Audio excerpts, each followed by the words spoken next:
2 big bears. Then one day, Pa said that spring was coming. In the big woods, the snow was beginning to thaw. Bits of it dropped from the branches of the trees and made little holes in the softening snowbanks below. At noon, all the big icicles along the eaves of the little house quivered and sparkled in the sunshine, and drops of water hung trembling at their tips. Pa said he must go to town to trade the furs of the wild animals he'd been trapping all winter. So one evening he made a big bundle of them. There were so many furs that when they were packed tightly and tied together, they made a bundle almost as big as Pa. Very early one morning, Pa strapped the bundle of furs on his shoulders and started to walk to town. There were so many furs to carry that he could not take his gun. Ma was worried, but Pa said that by starting before sunup and walking very fast all day, he could get home again before dark. The nearest town was far away. Laura and Mary had never seen a town. They had never seen a store. They had never seen even 2 houses standing together. But they knew that in a town there were many houses and a store full of candy and calico and other wonderful things, powder and shot and salt and store sugar. They knew that Pa would trade his furs to the storekeeper for beautiful things from town, and all day they were expecting the presents he would bring them. When the sun sank low above the treetops, and no more drops fell from the tips of the icicles, they began to watch eagerly for Pa. The sun sank out of sight. The woods grew dark, and he did not come. Ma started supper and set the table, but he did not come. It was time to do the chores, and still he had not come. Ma said that Laura might come with her while she milked the cow. Laura could carry the lantern.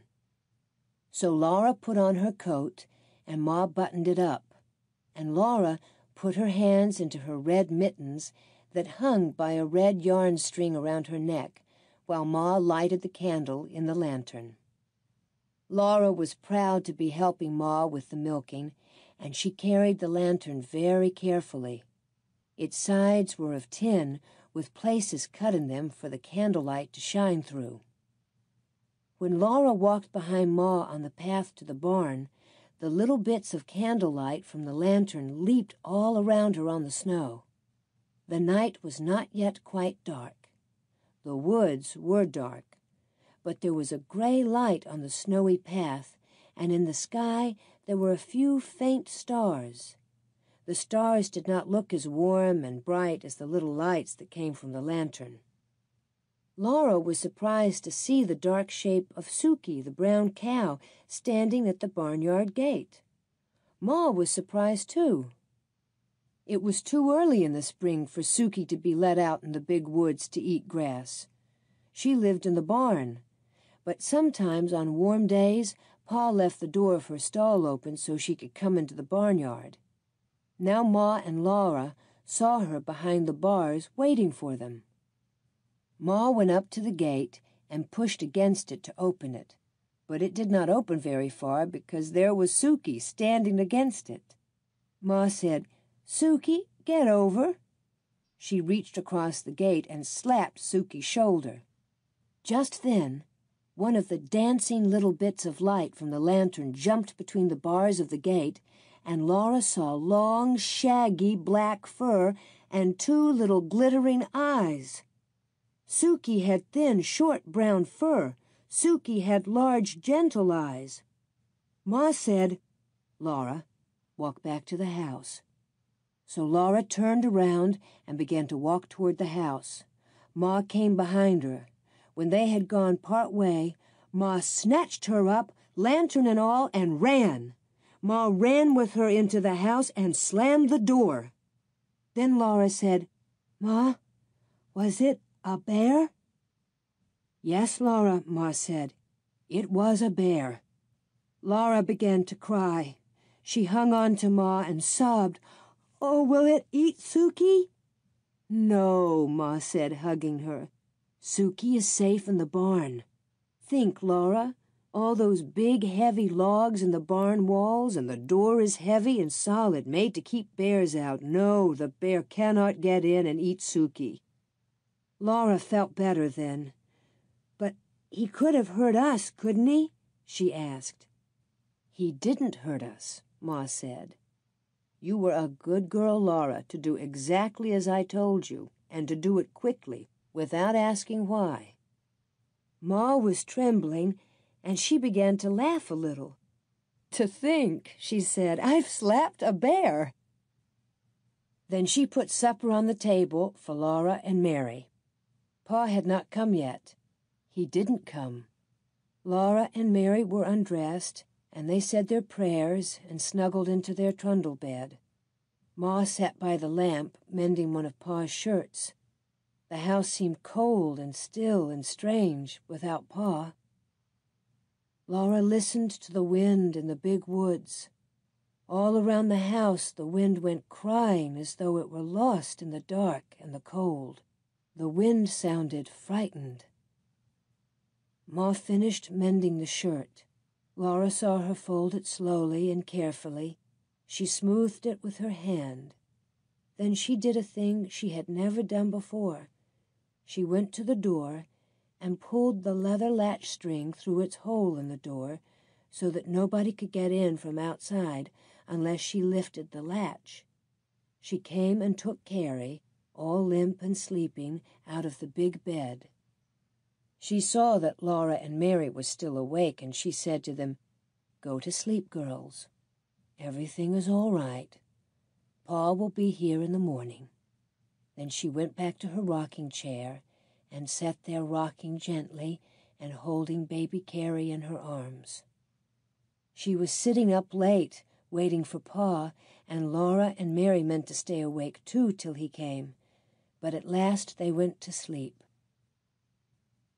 In the morning, Pa was there. He had brought candy for Laura and Mary and 2 pieces of pretty calico to make them each a dress. Mary's was a china blue pattern on a white ground, and Laura's was dark red with little golden brown dots on it. Ma had calico for a dress, too. It was brown with a big feathery white pattern all over it. They were all happy because Pa had got such good prices for his furs that he could afford to get them such beautiful presents.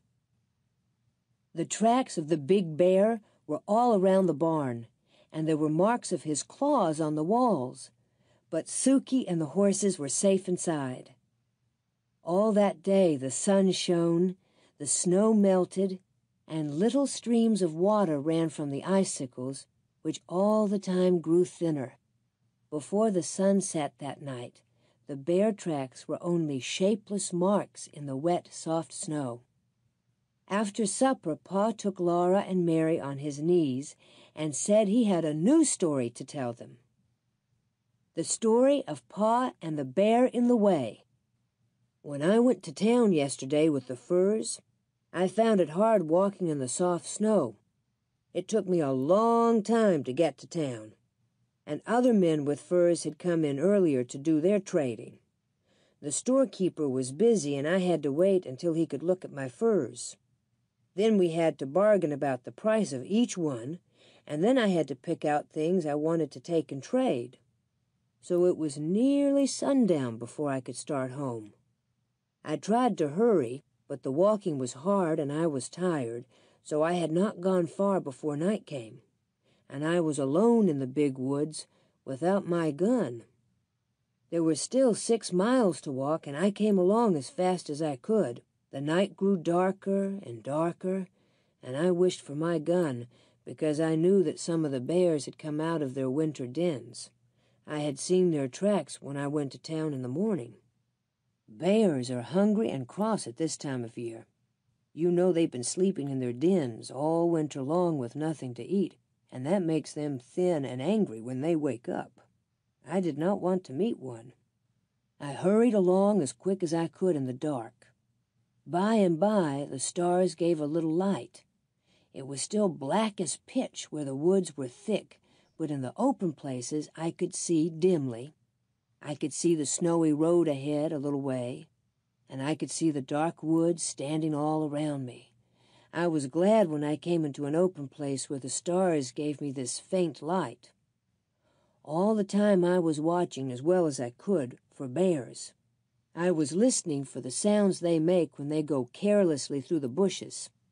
Then I came again into an open place, and there, right in the middle of my road, I saw a big black bear. He was standing up on his hind legs, looking at me. I could see his eyes shine. I could see his pig snout. I could even see one of his claws in the starlight. My scalp prickled and my hair stood straight up. I stopped in my tracks and stood still. The bear did not move. There he stood, looking at me. I knew it would do no good to try to go around him. He would follow me into the dark woods where he could see better than I could. I did not want to fight a winter-starved bear in the dark. Oh, how I wished for my gun! I had to pass that bear to get home. I thought that if I could scare him, he might get out of the road and let me go by. So I took a deep breath, and suddenly I shouted with all my might and ran at him, waving my arms. He didn't move. I did not run very far toward him, I tell you. I stopped and looked at him, and he stood looking at me. Then I shouted again. There he stood. I kept on shouting and waving my arms, but he did not budge. Well, it would do me no good to run away. There were other bears in the woods. I might meet one any time. I might as well deal with this one as with another. Besides, I was coming home to Ma and you girls. I would never get here if I ran away from everything in the woods that scared me. So at last I looked around, and I got a good big club, a solid, heavy branch that had been broken from a tree by the weight of snow in the winter. I lifted it up in my hands, and I ran straight at that bear. I swung my club as hard as I could and brought it down, bang, on his head. And there he stood, for he was nothing but a big black burned stump. I had passed it on my way to town that morning. It wasn't a bear at all. I only thought it was a bear because I'd been thinking all the time about bears and being afraid I'd meet one. It really wasn't a bear at all? Mary asked. No, Mary, it wasn't a bear at all. There I had been yelling and dancing and waving my arms all by myself in the big woods, trying to scare a stump. Laura said, Ours was really a bear, but we were not scared because we thought it was Suki. Pa did not say anything, but he hugged her tighter. Ooh, that bear might have eaten Ma and me all up, Laura said, snuggling closer to him. But Ma walked right up to him and slapped him, and he didn't do anything at all. Why didn't he do anything? I guess he was too surprised to do anything, Laura, Pa said. I guess he was afraid when the lantern shone in his eyes, and when Ma walked up to him and slapped him, he knew she wasn't afraid. Well, you were brave too, Laura said. Even if it was only a stump, you thought it was a bear. You'd have hit him on the head with a club if he'd been a bear, wouldn't you, Pa? Yes, said Pa, I would. You see, I had to. Then Ma said it was bedtime. She helped Laura and Mary undress and button up their red flannel nightgowns. They knelt down by the trundle bed and said their prayers. Now I lay me down to sleep. I pray the Lord my soul to keep.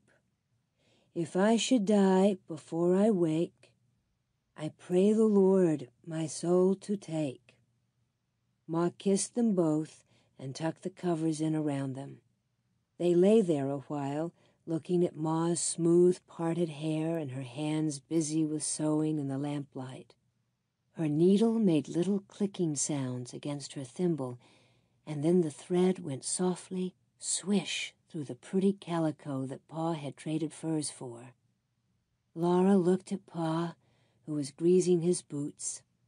His mustaches and his hair and his long brown beard were silky in the lamplight, and the colors of his plaid jacket were gay. He whistled cheerfully while he worked, and then he sang, "The birds were singing in the morning, and the myrtle and the ivy were in bloom, and the sun o'er the hills was a-dawning. 'Twas then that I laid her in the tomb." It was a warm night. The fire had gone to coals on the hearth, and Pa did not build it up. All around the little house in the big woods, there were little sounds of falling snow, and from the eaves there was the drip, drip of the melting icicles. In just a little while, the trees would be putting out their baby leaves, all rosy and yellow and pale green, and there would be wildflowers and birds in the woods. Then there would be no more stories by the fire at night, but all day long Laura and Mary would run and play among the trees, for it would be spring.